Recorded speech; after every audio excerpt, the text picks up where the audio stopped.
Hello class 11, this is your chemistry class and today's class we are going to solve the worksheet from states of matter. So let's start the class.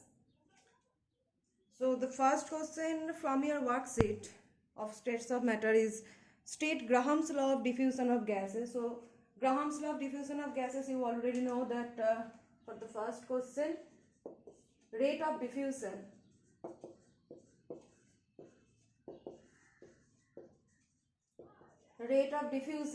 is inversely proportional to the root over of density of the gas. Okay, so this is Graham's law of diffusion. So if you represent the rate of diffusion by R, rate is inversely proportional to the root over of density of that gas. So you can also write down the expression as R1 by R2.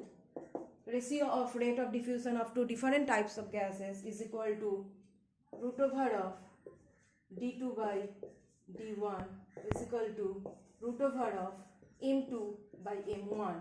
D is the density of gas and m is the molecular mass of that gas. Okay, so in this way we can say the Graham's law of diffusion of gases. Diffusion means intermixing of gases forming a homogeneous mixture. Suppose you have taken one type of gas in a container and there is a pinhole in that container. So the gas is coming out through that hole, so there will be a rate of diffusion of that gas when the gas is coming out from the container and mixing with the atmosphere air. Okay, when the gas is coming out from the container and it's mixing with the environment air, that means the diffusion or intermixing of gases forming a homogeneous mixture. Okay, next question number 2.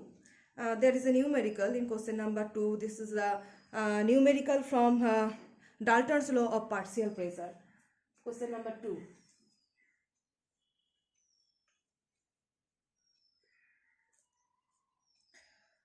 So in question number 2, it is a 2-liter flask contains 0.4 gram of oxygen and 0.6 gram of hydrogen at 100 degrees Celsius. Calculate the total pressure of the gas mixture in the flask. So to solve this numerical, you have to know about the Dalton's law of partial pressure.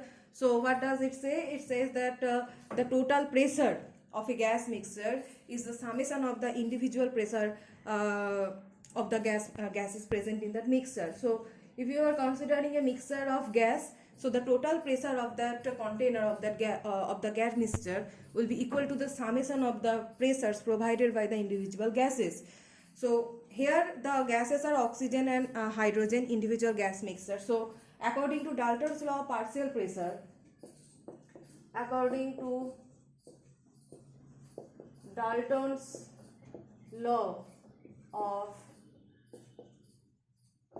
partial pressure, the total pressure P is the summation of individual partial pressures provided by the gases, individual gases. So it will be P1 plus P2. As there exist two gases, suppose P1 is for oxygen and P2 is for hydrogen. So I am writing for total pressure P equal to P1 plus P2. Now to find out the individual gas pressures, these are individual gas pressure. To find out the individual gas pressures, you have to apply the ideal gas equation, right? So ideal gas equation is V equal to nRT. So P equal to nRT by V. That means P1 will be N1 RT by V and P2 will be N2 RT by V.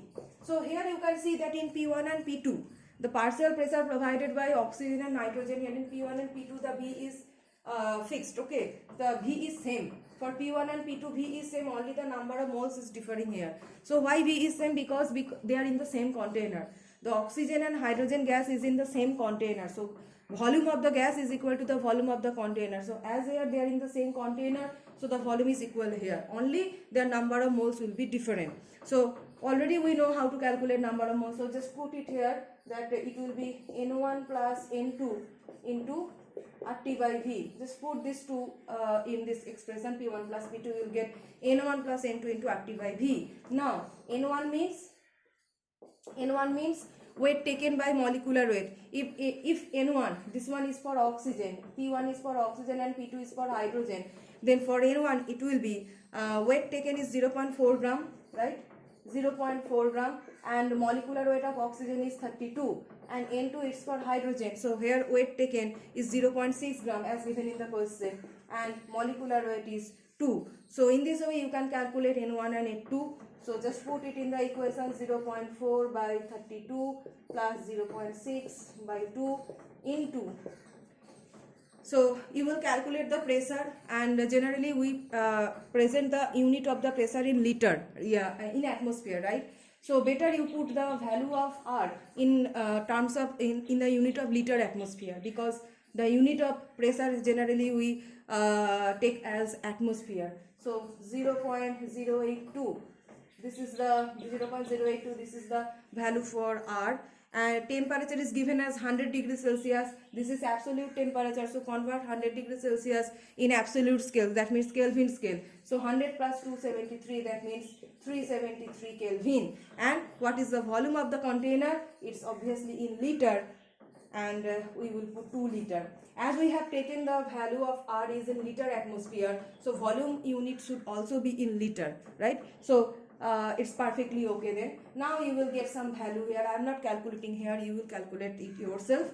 You calculate it yourself, and the final unit of the pressure will be atmosphere. As you have taken R in liter atmosphere unit, so finally when you will calculate this fraction, you will get some amount in atmosphere unit. Okay, some value you will get in atmosphere unit. So this is the solution for the numerical question number 2. Acha. Next, question number 3.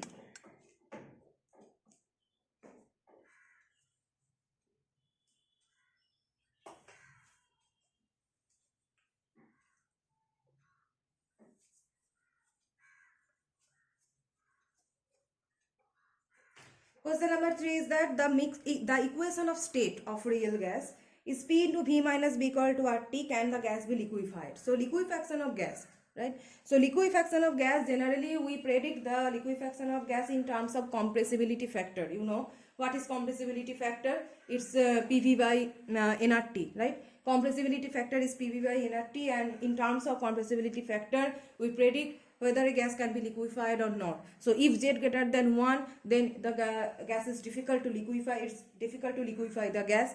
And if Z less than 1, then we can easily liquefy that gas. Okay. So here if any equation is provided like in this way, just you will find out that whether Z is greater than 1 or less than 1.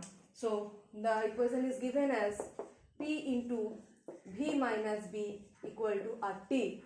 Now just multiply P into V minus PB equal to RT. So PV equal to RT plus PB. Now as we know, Z equal to PV by RT for 1 mole, okay, for 1 mole.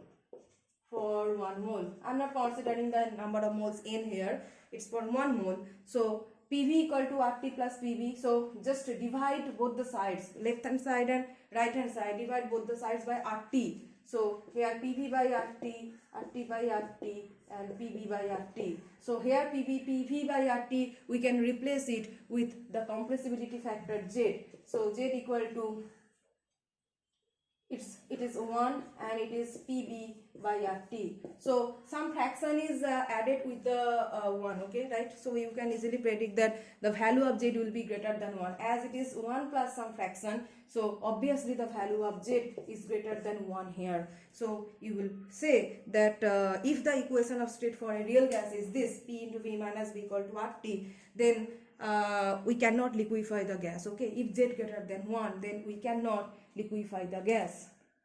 We cannot liquefy the gas. This is the answer of your question number 3. Okay, so for today's class we have discussed 3 questions. Rest of the questions we will discuss in the next class.